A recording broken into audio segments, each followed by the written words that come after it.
आपकी काबिलियत कर दोगी उतना ही बिजनेस आपको आसान लगेगा। कोई भी काम मुश्किल कब तक लगता है? जब तक उस काम को आपको करना आता नहीं। जब तक वो काम आपको करना नहीं आएगा आपको वो काम मुश्किल लगेगा। और आपको अगर वो काम आपने करना सीख लिया तो वही काम आपके लिए क्या बन जाएगा? आसान। साइकिल चलाना आपके लिए मुश्किल है कब तक? जब तक आपको चलानी नहीं आती। और आपने साइकिल चलाना सीख लिया तो साइकिल चलाना आसान है। कार चलाना आपके लिए मुश्किल है कब तक? जब तक कार चलानी नहीं आती।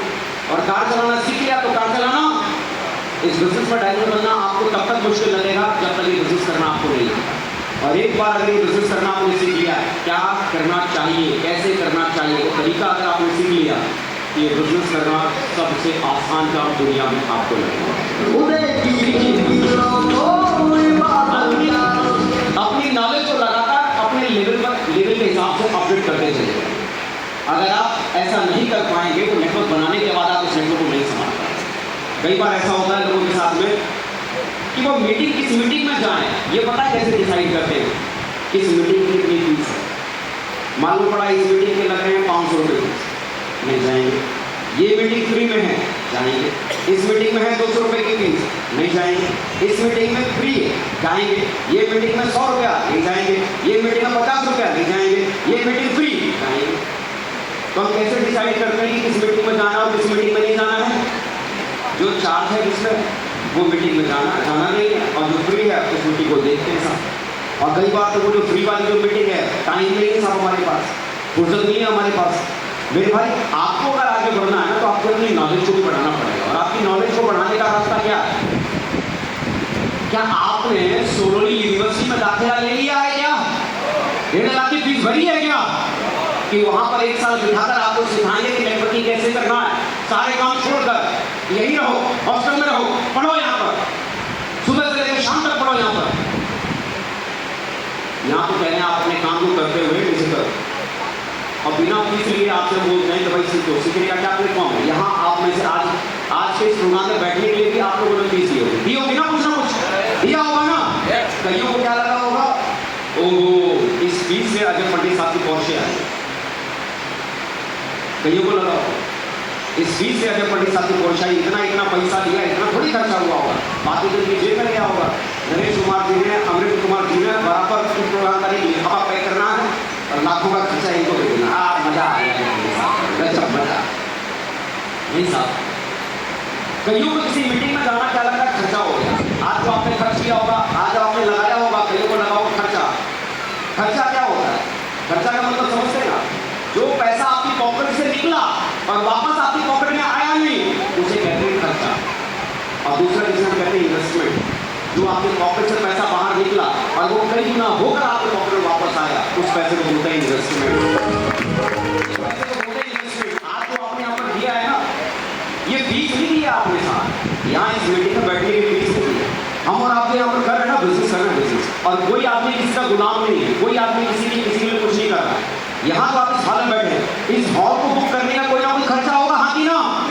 ये एलईडी लगाने का खर्चा होगा, हाँ कि ना? इस माइक का खर्चा होगा, हाँ कि ना? ये बैनर फ्लैग सबका खर्चा होगा कि नहीं होगा? ये सारी व्यवस्था अरेंज करने का खर्चा होगा कि नहीं होगा? अब ये सारी व्यवस्था को करने का अगर एक व्यक्ति खर्चा था तो बहुत ज्यादा लोड था। यहाँ पता क्या किया गया, हर व्यक्ति ने अपना खर्चा खुद संभाला। हर व्यक्ति ने अपना खर्चा, मालूम पड़ा साहब इस प्रोग्राम को करने का इतना खर्चा लग रहा है, तो इतना खर्चा कैसे निकलेगा? तो हर व्यक्ति ने अपना अपना हिस्से का खर्चा ले लिया।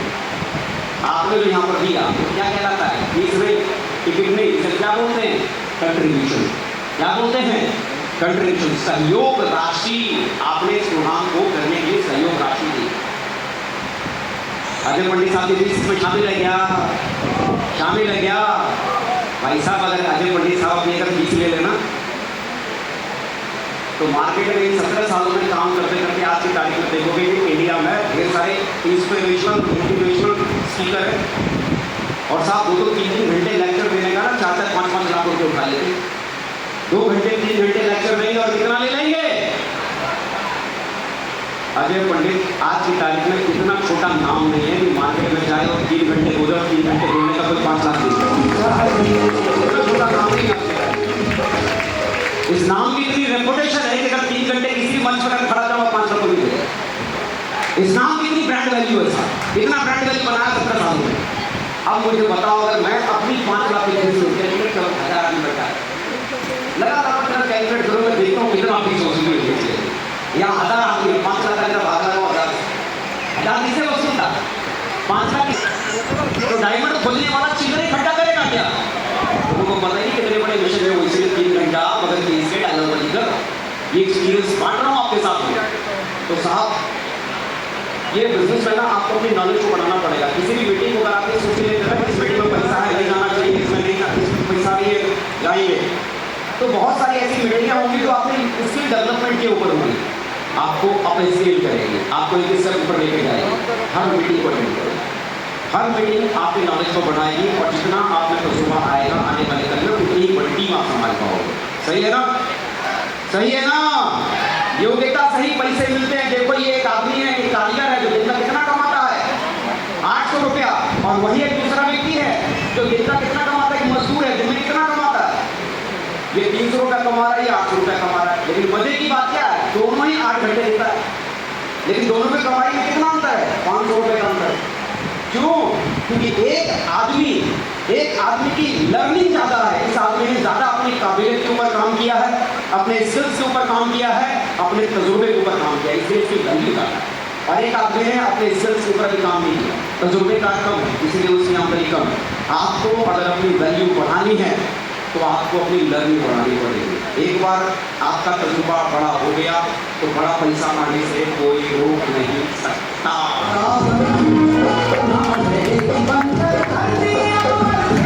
दिशा वर्कशॉप जरूर अटेंड करो। ये मत देखो क्या लगता है नहीं लगता, या जब जाओगे ना तो आपने जो कंट्रीब्यूशन दिया वो कंट्रीब्यूशन नहीं है, असल जो वहाँ पर वैल्यू है दे ही पाओ। दिशा का करीब एक व्यक्ति का जो खर्चा आता है ना 35 से 40 हज़ार रुपये आता है ओरिजिनली। कितना आता है? कितना आता है? 35 से 40 हज़ार आता था। बढ़िया 5 स्टार होटल में रहना, रिजॉर्ट में रहना, सुबह का नाश्ता, दोपहर का नाश्ता, खाना, रात का खाना, फिर हाई टी, फिर रोटी और पता नहीं कौन कौन सी टी है। 4 दिन आप रुक रहे हो, खा पी रहे हो, जितना पैसा आपने है ना उतने पैसे में अगर अकेले कर चले जाओगे उतने पैसे में तो वो होटल में एक दिन आप रुक नहीं पाओगे साहब। 35-40 हज़ार का पैकेज आपको मिल रहा है 6-6.5 हज़ार। और काम 2 तरीके से होते हैं, पार्ट टाइम या फुल टाइम। स्पेयर टाइम करने की कोशिश मत करना, या तो अपनी नौकरी को करते हुए करो, दुकान को चलाते हुए करो, कुछ करने के लिए नहीं है तब कुछ फुल टाइम करो। लेकिन ये सोच के मत करना मूड बनेगा तो कर लूंगा, फुर्सत मिलेगी तब कर लूंगा। जिंदगी में मूड कभी बनता नहीं और फुर्सत आदमी को कभी मिलती नहीं। फुर्सत निकालने की सोचोगे कभी नहीं मिलेगी, मूड बनाने की कोशिश करोगे मूड कभी नहीं बनता। आप एक काम करो, 5 दिन नौकरी से छुट्टी ले लो और छुट्टी लेने के बाद ऑफिस जाओ। ऑफिस में बॉस पूछेगा 5 दिन से क्यों नहीं आया, बोलना मूड नहीं था इसलिए। अब फिर देखना हो बॉस क्या करता है। 10 दिन दुकान का शटर मत खोलना, ग्राहक पूछेगा क्यों नहीं आए तो बोलना फुर्सत नहीं मिल रही थी। आपका ग्राहक है ना दूसरी दुकान का ग्राहक बन गया हो। साहब जितना डिसिप्लिन आप अपने नौकरी में रखते हो, दुकान में रखते हो ना, ये सेक शॉप में रखना शुरू कर दो। डेडिकेशन के साथ, डिसिप्लिन के साथ 2 घंटा सेक शॉप करना ना, 2 ही घंटा करो, 2 घंटा रोज रोज रोज रोज रोज। कैसे करना है? कैसे करना है? काम को काम की तरह से करो। 2 घंटा करना है तो 2 घंटा रोज करो, 2 घंटा कभी कभी नहीं। आज कर लिया कल छुट्टी, परसों कर लिया दूसरा छुट्टी, उसके बाद कर लिया फिर 2 दिन छुट्टी, फिर उसके बाद कर लिया 4 दिन छुट्टी। ऐसे काम नहीं होता। काम कैसे होता है? Regular regular regular. काम कैसे होता है? रेगुलर। नियम है साहब गिव एंड टेक का। ये एक छोटा सा आम का पौधा है, इस आम के पौधे से अगर आपको आम चाहिए, क्या चाहिए? ऐसे बड़े बड़े आम चाहिए, तो ये जो पौधा छोटा है आज इसकी देखभाल करोगे कभी कल को फल देगा ना, और ये आम जो आएंगे ना आप भी खाओगे, आपके बच्चे भी खाएंगे, आपके पोते भी खाएंगे। लेकिन आज अगर इस पौधे को नहीं संभाला ना तो कल ना आपको आम मिलेगा, ना आपके बेटे को आम मिलेगा, ना आपके बच्चों पोते को आम।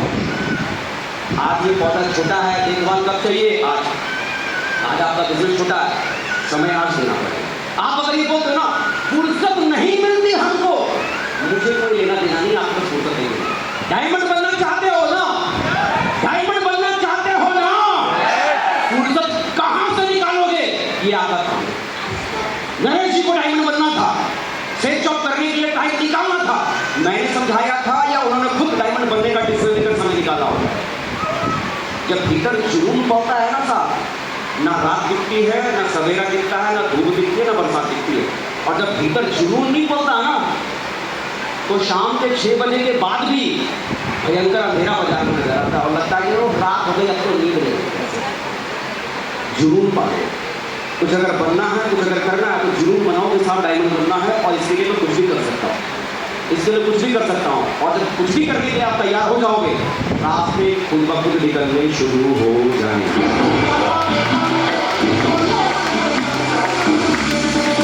करना पड़ेगा, बगैर किए का नियम है साहब। अगर जब तक कुछ आप दोगे नहीं, तब तक कुछ आपको मिल नहीं सकता। देना पड़ेगा, समय देना पड़ेगा, समय देना पड़ेगा, बिजनेस को करने में समय देना पड़ेगा। नो ऑप्शन, देना ही पड़ेगा। अगर डायमंड बनना है तो देना ही पड़ेगा। कहां से दोगे, ये आपका है। क्योंकि डायमंड बनने का ठाना किसने है? करोड़पति बनने का ठाना किसने है? बंगला बनाने का ठाना किसने है? बच्चों की बढ़िया लाइफ स्टाइल देना है, ठाना किसने है? तो मेहनत मनवावा दिया से करेगा क्या? सब कुछ आपको चाहिए और मेहनत करोगे, मेरा अप्लाई करेगा। अरे साहब इधर की बात करते हैं। सब कुछ अगर आपको चाहिए तो मेहनत भी किसको करना पड़ेगा? आपको अपने हिस्से का स्ट्रगल खुद फेस करना पड़ेगा। तैयार हैं आप? सेल्समैन के नजरिए से नहीं, बल्कि बिजनेसमैन के नजरिए से काम करो। ऐसे लोगों को मत ढूंढो जो आपका सामान खरीद सकते हैं, क्योंकि हम सामान नहीं बेचते। ऐसे लोगों को ढूंढो जो आपका बिजनेस कर सकते हैं, जो आपका बिजनेस कर सकते हैं। आपका सामान कोई भी खरीद सकता है, हमें कोई भी नहीं चाहिए। हमें वो चाहिए जो मेरा बिजनेस कर सकता है। ऐसे लोगों को ढूंढो, काबिल लोगों को ढूंढो, काबिल लोगों को ढूंढो, काबिल लोगों का नेटवर्क तैयार करो, काबिल लोगों की फौज बनाओ। वो काबिल लोग आपको ऊंचाई पर लेके चलेंगे। आप बोलोगे ना 5वीं पास, और मैं किसको ज्वाइन करा रहा हूँ? 5वीं पास, 5वीं पास, 5वीं पास, 5वीं पास, 5वीं पास। आदमी आगे बढ़ेगा क्या? 5वीं पास को अगर डायमंड बनना है तो पता है क्या करना पड़ेगा? उस 5वीं पास को एक इंजीनियर को लेफ्ट में लगाए, एक डॉक्टर को राइट में लगाए। ये इंजीनियर साहब, ये डॉक्टर साहब अपने टैलेंट से आगे बढ़ेंगे और ये 5वीं पास इन दोनों के टैलेंट से आगे। लेकिन आप बोलोगे ना साहब हम जो है हम तो वैसे ही करेंगे। आपको अपस्केल करके ऐसे लोगों को आपको अपने नेटवर्क में लाना पड़ेगा जो आपसे ज्यादा काबिल है। मुझे बताओ, अमृत कुमार करण जी, नरेश कुमार मिश्रा जी, अनिल पासवान जी जो आपको यहाँ पर बैठे हुए दिखाई दे रहे हैं, अमर माथुर जी आपको यहाँ पर बैठे हुए दिखाई दे रहे हैं, ये मुझसे काबिल होंगे या मुझसे कम काबिल होंगे? अरे 17 साल पहले जब मैं आया था तो मैं कौन था? हिंदू बांध था और क्या था? क्या आता था मुझे? ना नॉलेज थी, ना अकल थी, ना शकल थी, ना अचीवमेंट्स थे। क्या दिखा कर लोगों को मोटिवेट करता? मैं कितना जानता था वो मायने नहीं रखता। मेरे साथ जो लोग आ रहे हैं उनमें मुझसे ज्यादा काबिलियत है या नहीं। मुझसे काबिल लोग मेरे साथ नेटवर्क में आए और उन काबिल लोगों की वजह से मैं ऊंचाई पर। सेल्समैन बनकर ऐसे लोगों को मत खोजो जो आपका सामान खरीद सकता है। बिजनेसमैन बनकर ऐसे लोगों को खोजो जो आपका बिजनेस कर सकता है। और ये सोच के साथ बिजनेस करना शुरू किया तो काबिल लोगों का बहुत बड़ा एम्पायर खड़ा है और यही काबिल लोग आपको ऊंचाई पर ले जाएंगे। सही है, सही है, सही है, सही है, सही है ना? देखो फटाफट फटाफट मैं कुछ बातें बताऊंगा, फटाफट कुछ बातें बताऊंगा, फटाफट कुछ बातें बताऊंगा, बातें बताऊंगा, बातें बताऊंगा, बातें बताऊंगा, बातें बताऊंगा। उसे समझना, नोट करना, एकदम जल्दी जल्दी बताऊंगा, जल्दी जल्दी जल्दी। बड़ी टीम बनाने के लिए क्या करें और क्या ना करें? Fast fast fast fast fast, है ना? पढ़ूंगा, समझाऊंगा, पढ़कर आप बहुत तो समझ जाओगे। पहली बात, एक बार अगर तय कर लिया कि सेल शॉप में जीवन बनाना है तो फिर भूल कर मत देखो। देखो पहले तो ठानो मत। आपको लगता नहीं बनना डायमंड, हम नहीं बन पाएंगे, छोड़ दो, छोड़ दो, बिल्कुल जाओ, अपनी नौकरी संभालो, दुकान चलाओ, जो आप अपनी जिंदगी में करो उसे करो, भूल जाओ अपनी जिंदगी में सेल शॉप। लेकिन अगर एक बार अगर ठान लिया कि डायमंड बनना है तो फिर मुड़कर मत देखना, छोड़ने की बात मत करना, भागने की बात मत करना, डटे रहना, डटे रहना, डटे रहना जब तक कामयाबी मिल ना जाए। डटे रहना, भागना। आपके जीवन में क्या चल रहा है किसी को बताने की जरूरत नहीं। आपका दिल बनता है, नहीं बनता, आपका बिजनेस होता है, नहीं होता, लोगों को बताने की जरूरत आपका नहीं। सेल बनता है, गुड, नहीं बनता कोई बात नहीं। बिजनेस चल रहा है, गुड, नहीं चल रहा है कोई बात नहीं। आप लगे रहो, लगे रहो, लगे रहो, लगे रहो। द डे विल कम, आपकी जिंदगी में ऐसा दिन आएगा जो दिन सिर्फ और सिर्फ आपके लिए होगा। और जब आपका दिन आएगा ना साहब, फिर तो पहिया चलेगा, है ना? अपनी भावनाओं को हमेशा वश में रखो, मूड के हिसाब से नहीं, सिस्टम के हिसाब से काम करने वाले बनो। दूसरी कंपनी या दूसरे लीडर का क्या चल रहा है ये जानने वाले या जानने की इच्छा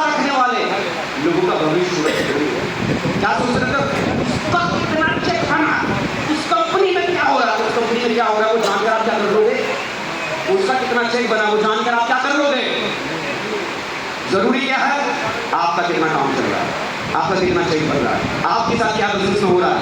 अपने बारे में सोचो, दूसरे के बारे में जानकारी रखने से कोई फायदा नहीं। जो छोटी छोटी बातों पर नाराज हो जाते हैं, शादी में आए हुए फूफा जी की तरह, उसने तो मुझको पूछा कि मैं बात ही नहीं करूँगा। जो छोटी छोटी बातों पर नाराज हो जाते हैं वो कभी भी महाराजा नहीं होते, यूनिवर्सल ग्रामीण बजट होते। आपको अपनी भावना को कंट्रोल करना सीखना पड़ेगा। अगर बड़ा साम्राज्य अगर बनाना है तो बड़ी मानसिकता को डेवलप करना पड़ेगा, बड़ी सोच को डेवलप करना पड़ेगा, अपनी भावनाओं पर कंट्रोल करना पड़ेगा। पूरी दुनिया की खबर रखने वाले एक दिन खुद ही खबर बन जाते हैं। पूरी दुनिया की खबर मत रखो, सिर्फ अपनी और अपने नेटवर्क की खबर रखो। सही है, सही है। पहले खुद पर शासन, फिर अनुशासन। अपनी मैच्योरिटी को समय के साथ बढ़ाते रहिए। किसको कब क्या और कितना बोलना है ये सीखना बहुत जरूरी है। जहाँ नहीं बोलना मालूम पड़ा वहीं एकदम बवंडर खड़ा कर दोगे, और जिसे बवंडर खड़ा करना है एकदम शांत बैठ के बैठ जाओगे। सीखना है, मैच्योरिटी को डेवलप करना, क्या बोलना है, कब बोलना है। टीम के साथ हल्की या मजाक वाली बातें नहीं करेंगे। एक बाप अपने बच्चों के सामने हल्की फुल्की मजाक वाली बातें ज़्यादा नहीं करता। एक लिमिट होती है बाप बेटे के बीच में। आपके नेटवर्क में आपकी और आपकी टीम के बीच में दायरा होना चाहिए, वो बरकरार करके रखना है। अपने आप को कभी भी सुपीरियर ना समझे कि मैं सब कुछ हूँ, बाकी कुछ नहीं। आप जो भी बनते हैं ना वो अपनी टीम की वजह से। टीम आपकी नौकर नहीं है, टीम आपका साथी है, आपका पार्टनर है, आपका दोस्त है, जिसके साथ मिलकर आपने साम्राज्य खड़ा किया है। आपका अपलाइन आपका साथी है, जिसके साथ मिलकर आपने बड़ा काम किया है। लोगों की रेस्पेक्ट करो, लोगों को वैल्यू दो। जितना लोगों की इज्जत करेंगे उतना बड़ी सक्सेस आपको मिलेगी। रेस्पेक्ट द पीपल, जो लोग आपके साथ में हैं उनकी इज्जत कीजिए। पर्सनल और प्रोफेशनल दोनों कामों में संतुलन बनाकर रखना। ऐसा नहीं कि सेक्स ऑफ करने के चक्कर में आप अपने घर परिवार को बिल्कुल ही भूल जाना ना। ये कलाकारी आपको सीखनी है, ये कलाकारी आपको सीखनी है कैसे परिवार के साथ अपने प्रोफेशनल लाइफ को हम तालमेल बनाते हुए परिवार को भी समय दें, सेक्स ऑफ भी समय दें। परिवार को ऐसा ना लगे कि उनको पूरा ही भूल जाए। परिवार को भी इन्वॉल्व करके रखो, उनको भी समय दो। बिजनेस को और फैमिली को दोनों का संतुलन बराबर बना कर रखना है। जब किसी सिटी में काम स्टार्ट करते हैं, किसी बाहर के शहर में जाकर जब आप काम करने की शुरुआत करते हैं, तब लंबे समय तक उस शहर को खाली नहीं छोड़ना है जब तक वहाँ आपके जैसा कोई लीडर तैयार नहीं है। मालूम पड़ा आपने किसी शहर में 2-4 लोगों को ज्वाइन कराया, आप वहाँ पर काम करने के लगे, उसमें भी कोई काबिल ही नहीं बना। ऐसा कोई व्यक्ति तैयार ही नहीं हुआ जिसको प्लान और फॉलो करना सीख लिया उस व्यक्ति ने, और उसे सिखाए बगैर आप उस शहर से भाग गए। मालूम पड़ा 10 दिन गायब हो गए उस शहर से। 10 दिन अगर आप उस शहर से चले जाओगे, 15 दिन आप उस शहर को छोड़ के चले जाओगे, उन लोगों का मोरल डाउन हो जाएगा कि नहीं हो जाएगा। काम करना आप सहयोग दे रहे हो, कैसे आगे बढ़ेगा। तो किसी भी नए शहर में अगर आपने काम करना शुरू किया है तो उस शहर को जब तक लंबे समय तक नहीं छोड़ना है जब तक आपके जैसे लोग वहाँ पर तैयार ना हो। दोनों लेग चलने के बाद ज़्यादा और ज़्यादा मेहनत करनी है, ना कि घर बैठ जाना। ऐसा नहीं दोनों लाइन चल गई, अब क्या मेरे दोनों लेफ्ट राइट में नौकर चाकर आ गए, अब ये काम कर लेंगे, मैं बड़ा हो गया। साहब ये नौकर चाकर नहीं, आपके दोस्त है, आपके साथी हैं, आपके पार्टनर हैं, सुख दुख के साथी हैं, इनके साथ मिलकर काम करो। अच्छा चल रहा है तो और करो, क्योंकि और अच्छा करना वाकई घर नहीं बैठना है। खुद को काम के प्रति सीरियसली लेना शुरू कीजिए, तभी लोग आपको सीरियसली लेना शुरू करेंगे। बिजनेस को अगर कैजुअली करेंगे, अनमने ढंग से करेंगे तो ये रिजल्ट आपको अनमने ढंग से आएगा, और सीरियसली करेंगे तो सीरियसली रिजल्ट आपके पास आएगा। ज़्यादा से ज़्यादा लोगों को एक्टिव रखा जाए, किसके सहारे? सिस्टम का सपोर्ट लेकर ज़्यादा से ज़्यादा लोगों को एक्टिव रखा जा सकता है। एक से अनेक बनाने की क्षमता सिस्टम में होती है। किसमें होती है? मान लो कोई गेहूं का बीज है, गेहूं है, गेहूं का दाना, एक गेहूं का दाना। ऐसे अगर उस गेहूं के दाने को मैं हथेली में ऐसे रख दूं, ऐसे रख के मैं उसको देखता रहो, आगे देखता रहो, 1 महीना, 2 महीना, 3 महीना, 4 महीना, 6 महीना, मुझे बताओ वो 6 महीने बाद एक दाना कितना बन जाएगा? वो 6 महीने बाद एक दाना कितना बन जाएगा? लेकिन अगर उस दाने को, एक दाने को उठाकर जमीन में बोलो, 6 महीने बाद वो एक दाना कितना बन जाएगा? अनेक बन जाएगा। हाँ कि ना? आप क्या सोच रहे हो कि आपके टीम में जो लोग जुड़ा हुआ है ना, आप उसे खुद समझाकर काबिल बना दोगे, लीडर बना दोगे, तैयार कर दोगे, और वो खूब बड़ा काम कर लेगा। आपके दम से कोई बड़ा काम नहीं करता। बड़ा काम किसके दम से होता है? सिस्टम के दम से होता है। जितना ज़्यादा लोग सिस्टम से अटैच होंगे, जितना ज़्यादा लोग सिस्टम की एक्टिविटी में आपकी टीम से पार्टिसिपेट करेंगे, संडे के सेमिनार में, फ्राइडे की ट्रेनिंग में, बोर्ड मीटिंग में, सक्सेस मीटिंग सेमिनार में, बिजनेस मीटिंग सेमिनार में, लीडर्स मीटिंग में, दिशा वर्कशॉप में, डायमंड सेलिब्रेशन में जितना लोग आपकी टीम से सिस्टम की एक्टिविटी में पार्टिसिपेट करेंगे उतना ही स्ट्रॉन्ग आपकी टीम बनेगी, क्योंकि सिस्टम के साथ जुड़कर आपके नेटवर्क में काबिलियत डेवलप होगी। वो एक व्यक्ति आया, दूसरे को लाएगा, तीसरे को लाएगा, चौथे को लाएगा, मालूम पड़ा आपने सिर्फ एक जोड़ा, वो एक लाखों जोड़ा। मैंने अमरेंद्र कुमार करण जी को एक जोड़ा, अमरेंद्र जी के साथ फिजिकली फील्ड में मैंने कितने समय काम किया होगा आपको पता है? 6 महीने साल भर मुश्किल से, 1 साल